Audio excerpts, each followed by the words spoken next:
రోజులాగానే ఎన్నో latest tech news తోటి tech news episode 817తో మేము ముందుకు వచ్చేసాను. ఈరోజు కూడా చాలా ఇంట్రెస్టింగ్ అండ్ బ్లాస్టింగ్ న్యూస్ అయితే ఉన్నాయి. న్యూస్లోకి వెళ్ళబోయే ముందల ఈరోజు ప్రశ్న, సాధారణంగా మీరు మీ మొబైల్ ఫోన్ యొక్క స్క్రీన్లో రెగ్యులర్గా మీరు AMOLED కావచ్చు, లేదన్నట్లయితే IPS డిస్ప్లేస్ కావచ్చు, వీటిల్లో ఎంత హెడ్స్ రిఫ్రెష్ రేట్ ఉన్నటువంటి వాటిని ప్రిఫర్ చేస్తుంటారు? Let me no. కమ్యూనిటీ ట్యాబ్లో ఉన్నటువంటి లింక్ క్లిక్ చేసి ఓట్ చేయండి అండ్ దీనికి సంబంధించి రిజల్ట్ని రేపటి టెక్ న్యూస్లో చూసేద్దాం.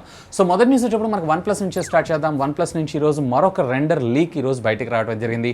సో ఇప్పటిదాకా మనం డ్యూయల్ ఫోల్డ్ డిస్ప్లేస్ని అయితే చూసాం, like Samsung Galaxy X Fold కావచ్చు, లేదన్నట్లయితే కనుక Huawei Mate X2 కావచ్చు. సో సేమ్ ఇదే క్యాడర్లో కాకపోతే డ్యూయల్ ఫోల్డ్కి బదులుగా వీళ్ళు వచ్చినప్పటికే ట్రైఫోల్డ్, అంటే మొత్తం 3 డిఫరెంట్ ఫోల్డ్స్గా ఈ మొబైల్ అయితే ఫోల్డ్ అవ్వబోతుంది. మోస్ట్లీ నా ఎక్స్పెక్టేషన్స్ ప్రకారం ఇది 9.7 ఇంచెస్ స్క్రీన్ సైజ్లో వచ్చేటువంటి అవకాశం ఉందని చెప్పి ఒక స్ట్రాంగ్ రూమర్ అయితే వస్తుంది. ఈరోజు అఫీషియల్గా దీనికి సంబంధించినటువంటి కొన్ని ఇమేజెస్ అయితే మనకు బయటపడడం జరిగింది.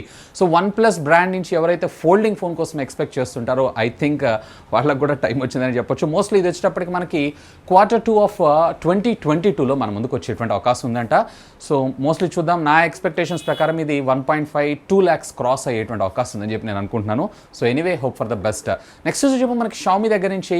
Xiaomi రేపు 30th అఫీషియల్గా మన ఇండియాలో MI 11 సిరీస్లో 11T 5G మొబైల్ ఫోన్ అయితే అఫీషియల్గా లాంచ్ అయిపోతుంది కదా. సో దీనికి సంబంధించినటువంటి మరొక రెండర్ ఇమేజెస్, అలాగే దీనికి సంబంధించినటువంటి కంప్లీట్ ఇన్ఫర్మేషన్ కూడా కంపెనీ అఫీషియల్గానే లీక్ చేసింది. సో దీంట్లో మీరు చూసారన్నట్లయితే కనుక 6 nanometer బిల్ఫిట్ టెక్నాలజీ, అది కూడా మొట్టమొదటిసారిగా యూజ్ చేస్తున్నామని అంటున్నారు. సో మీడియాటెక్కి సంబంధించినటువంటి ప్రాసెసర్తోనే 6 nanometer బిల్ఫిట్ టెక్నాలజీ మీద ఈవెన్ దీని NT2 స్కోర్స్ కూడా అరౌండ్ 3,55,000 ప్లస్గా స్కోర్ చేయడం మరొక విశేషం. సో ఎనీవే, ఇంకొక కపుల్ ఆఫ్ డేస్ వెయిట్ చేసామన్నట్లయితే దీనికి సంబంధించినటువంటి ఫుల్ క్లారిటీ కూడా వచ్చేటువంటి అవకాశం ఉంది. ప్రైస్ మ్యాటర్స్, ప్రైస్ ఎంతలో తెస్తారు ఏంటి అనేది. So anyway, hope for the best. So next వచ్చి మనకి ఒప్పో దగ్గర నుంచి ఒప్పో Reno 7 సిరీస్కి సంబంధించినటువంటి నోటిఫికేషన్ లైట్ డిజైన్ ఈరోజు మనకు బయటకు లీక్ రావడం జరిగింది. సో సాధారణంగా మనకు నోటిఫికేషన్ లైట్స్ కూడా కెమెరా, పాపప్ కెమెరా అయితే సైడ్స్ ఇవ్వటం, లేదన్నట్లయితే స్క్రీన్ మీద ఇవ్వటం, లేదన్నట్లయితే చిన్న డాట్ లాగా మనకు ప్రొవైడ్ చేయడం, ఇవన్నీ వెరీ కామన్గా మనం చూస్తుంటాం. కానీ యూనిక్ డిజైన్తో రెనో మన ముందుకైతే తీసుకొని రాబోతుంది ఒప్పో కంపెనీ. సో దీంట్లో మనకి కెమెరా మాడ్యూల్ బంప్ ఉంటుంది చూసారా, ఈ బంప్ పైన ఏదైతే ఉందో, అంటే ఫ్లాట్ ఏరియా ఏదైతే సర్ఫేస్ ఉందో, ఈ సర్ఫేస్ ఏరియాలో RGB కలర్స్తో కూడినటువంటి నోటిఫికేషన్ లైట్ని మన ముందు తీసుకొచ్చేటువంటి అవకాశం అయితే ఉందంట.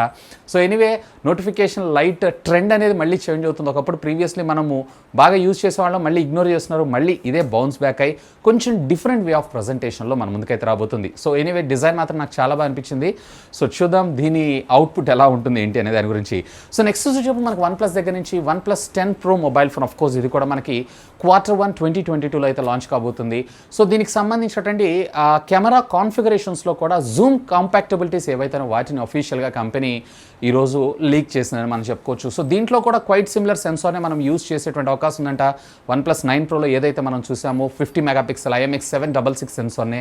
బట్ దీంట్లో ఈసారి మనకు వచ్చేటప్పటికే ఆప్టికల్ జూమ్ వచ్చేటప్పటికే 3.3, అలాగే డిజిటల్ జూమ్ వచ్చేటప్పటికే అరౌండ్ 30x డిజిటల్ జూమ్ దాకా మనం ఎక్స్పెక్ట్ చేసేటువంటి అవకాశం ఉందంట.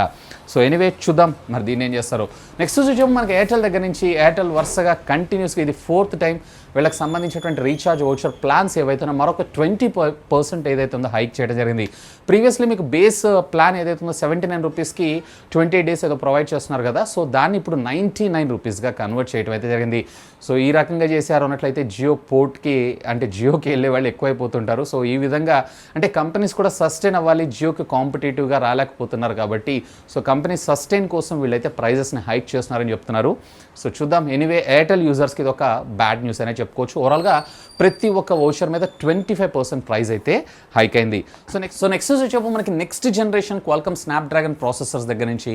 సో ఈ క్వాల్కమ్ స్నాప్డ్రాగన్కి సంబంధించినటువంటి 898, అదే నేను రీసెంట్గా చేంజ్ చేశారు కదా నేమో, 8th Gen ఫస్ట్ అని చెప్పి. సో ఈ ప్రాసెసర్స్ అన్నిటిల్లో కూడా మనం వెరీ కామన్గా 65 watts నుంచి 125 wattsకి సంబంధించినటువంటి ఫాస్ట్ ఛార్జింగ్ టెక్నాలజీ చూసేటువంటి అవకాశం ఉందంట. సో బేసికల్లీ ఈ బడ్జెట్ సెగ్మెంట్లో అంటే మీరు మీడియాటెక్ డైమెన్సిటీ 7000 కావచ్చు, మీడియాటెక్ డైమెన్సిటీకి సంబంధించినటువంటి 9000 SoC చిప్సెట్స్ కావచ్చు, వీటన్నిటిలో కూడా మనం ఇదే చిప్సెట్, అంటే ఇదే కైండ్ ఆఫ్ ఛార్జింగ్ కాన్ఫిగరేషన్స్ని మనం చూసేటువంటి అవకాశం ఉందంట. ఒకవేళ 125 watts 4500 mAh ఆఫ్ ద బ్యాటరీతో అంటే మాక్సిమం 7 to 8 minutesలో 0 to 100% ఛార్జ్ అవుతుంది. ఒకవేళ 65 wattsతో తీసుకొచ్చారు అన్నట్లయితే బిలో 30 minutes లోపలే మీకు 0 to 100% ఛార్జ్ అయ్యేటువంటి అవకాశం ఉంది. బట్ ఇందులో మనకి డ్యూయల్ సెల్ బ్యాటరీ టెక్నాలజీని తీసుకొస్తారా లేదా ట్రైసెల్ బ్యాటరీ టెక్నాలజీని తీసుకొస్తారా అనేది మాత్రం ఇంకా క్వశ్చన్ మార్కే మోస్ట్లీ నా ఎక్స్పెక్టేషన్స్ ప్రకారం ట్రైసెల్ తీసుకొచ్చేటువంటి అవకాశం ఉందని నేను అనుకుంటున్నాను. Hope for the best. Next వచ్చేసి మనకి ఇన్ఫినిక్స్ దగ్గర నుంచి ఇన్ఫినిక్స్ ఆల్రెడీ సింగపూర్లో వీళ్ళకి సంబంధించినటువంటి ల్యాప్టాప్స్ని అయితే లాంచ్ చేస్తుంది.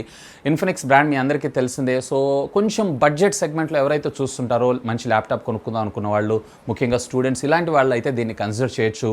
ఈసారి దీంట్లో స్పెషాలిటీ ఏంటి అంటే కంప్లీట్ ప్లాస్టిక్ అవుట్, అంటే ప్లాస్టిక్ని వీళ్ళు యూజ్ చేయకుండా మెటల్ని అయితే మన ముందు తీసుకొని వస్తున్నారంటే అలాంగ్ విత్ ఎస్ఎస్డి కార్డ్, అలాగే హెచ్డిఎంఐ కమ్యూనికేషన్ పోర్ట్, ఈవెన్ 65 వాట్స్కి సంబంధించినటువంటి పవర్ ఛార్జర్తో పాటు 55 వాట్స్ ఆఫ్ బ్యాటరీని మనకి ఇందులో తీసుకొచ్చేటువంటి అవకాశం ఉందని చెప్పి రూమర్ వస్తుంది. మోస్ట్లీ నా ఎక్స్పెక్టేషన్స్ ప్రకారం ఇది 35K to 45K మధ్యలో i5 10th లేదా 11th జనరేషన్ SoC చిప్సెట్స్తో మన ముందుకు వచ్చేటువంటి అవకాశం ఉందని చెప్పి ఒక స్ట్రాంగ్ రూమర్ అయితే వస్తుంది. సో ఈరోజు అఫీషియల్గా ఫ్లిప్కార్ట్లో దీనికి సంబంధించినటువంటి బ్యానర్ హెడ్డింగ్స్ అయితే మనకు కనపడ్డాయి. So soon mostly December 2nd వీక్లో అఫీషియల్గా వీటిని మన ఇండియాలో లాంచ్ చేసేటువంటి అవకాశం అయితే ఉంది. సో నెక్స్ట్ వచ్చేసి మనకు ఓలా దగ్గర నుంచి Ola electric scooters S1, S1 Pro. So already చాలా రోజులే దీన్ని బుక్ చేసాం, బుకింగ్ అమౌంట్ కట్టాం, తర్వాత మళ్ళీ దీనికి సంబంధించినటువంటి ఫస్ట్ అమౌంట్ కూడా పే చేసేసాం.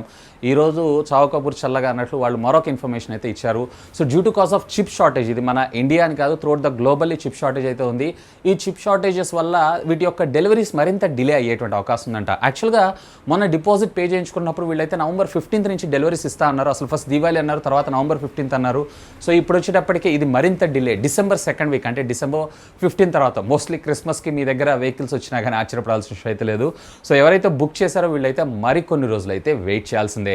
ఇక నెక్స్ట్ వచ్చేటప్పుడు మనకి రియల్మీ దగ్గర నుంచి రియల్మీ ఈరోజు ఒక అన్ఐడెంటిఫైడ్ పోస్టర్ని అయితే టీస్ చేయడం జరిగింది. సో దీనికి సంబంధించినటువంటి లాంచ్ డేట్ని అనౌన్స్ చేయలేదు, కానీ లాంచ్ టైంని ఈసారి అనూహ్యంగా అనౌన్స్ చేయడం జరిగింది. ఇది 10:30కి లాంచ్ చేస్తానని చెప్పి, అది మరి రేపా ఎల్లుండా అవుతా ఎల్లుండా అనేది లేదు. పోస్టర్ అంతా కూడా మనకి చైనీస్లోనే ఉంది. మోస్ట్లీ ఇక్కడ వచ్చేటప్పటికి రియల్మీ ఎక్స్ అని చెప్పి డాష్ ఇచ్చారు కాబట్టి మోస్ట్లీ ఎక్స్ సిరీస్లో చాలా సక్సెస్ఫుల్ మొబైల్ ఫోన్స్ ఉన్నాయి. సో వాటిల్లోనే మరొక మొబైల్ ఫోన్ని వీళ్ళు అఫీషియల్గా చైనాలో లాంచ్ చేసేటువంటి అవకాశం ఉందని అనుకుంటున్నాను. బట్ మన ఇండియాకి సంబంధించినటువంటి CEO మాధవ్ సేత్ గారు ఇంతకుముందు ప్రీవియస్లీ మీరు చూసారంటే ఎక్స్ సిరీస్ని GT సిరీస్తో రీప్లేస్ చేశామని చెప్పారు. మరి ఇది మన ఇండియాలో GT సిరీస్ కింద వస్తుందా, లేదన్నట్లయితే ఎక్స్ సిరీస్లో తెస్తారా అనేది మాత్రం స్టిల్ యాజ్ ఆఫ్ నౌ అయితే ఇంకా క్వశ్చన్ మార్కే. సో చూద్దాం, హోప్ ఫర్ ద బెస్ట్. నా ఎక్స్పెక్టేషన్స్ ప్రకారం చైనాలో ఎక్స్ సిరీస్ అండ్ మన ఇండియాలో వచ్చేటప్పటికి GT సిరీస్లో లాంచ్ చేసేటువంటి అవకాశం అయితే ఉంది. ఇక ఫైనల్గా ఈ టెక్నికల్ అప్డేట్స్ మనకి ఒప్పో దగ్గర నుంచి. ఒప్పో మీ అందరికీ తెలిసిందే, BBK ఎలక్ట్రానిక్స్కి సంబంధించినటువంటి ఒక గ్రూప్. అఫ్ కోర్స్ OnePlus, అలాగే రియల్మీ, తర్వాత మిగతా బ్రాండ్స్ అన్ని కూడా ఆల్మోస్ట్ 7-8 బ్రాండ్స్ అయితే వీళ్ళకి సంబంధించినటువంటి సబ్స్టిట్యూట్ బ్రాండ్స్ అయితే ఉన్నాయి. సో వీటికి సంబంధించినటువంటి మరొక ఇమేజ్ అలాగే రెండర్ న్యూస్ కూడా మన ముందుకు వచ్చింది. వీళ్ళు కూడా ఎలక్ట్రిక్ వెహికల్స్లోకి దిగుతున్నారంట. ఇప్పటిదాకా మనకి ఒప్పో దగ్గర నుంచి ఎలక్ట్రిక్ కార్ వస్తుందని చెప్పి ఒక రూమర్ అయితే వచ్చింది. అఫ్ కోర్స్ దీని పేరు మీద వీళ్ళైతే ట్రేడ్ మార్క్స్ కూడా రిజిస్టర్ చేశారు. సో ఇప్పుడు ఒప్పో దగ్గర నుంచి మనం 2 వీలర్స్ని కూడా ఎక్స్పెక్ట్ చేసేటువంటి అవకాశం ఉందంట. Like Ola S1, S1 Pro చూసారా, సేమ్ అదే విధంగా. సో దీనికి సంబంధించినటువంటి 2 వీలర్ పేటెంట్ ఏదైతే ఉందో అఫీషియల్గా ఈరోజు వీళ్ళు రిజిస్టర్ చేయడం జరిగింది.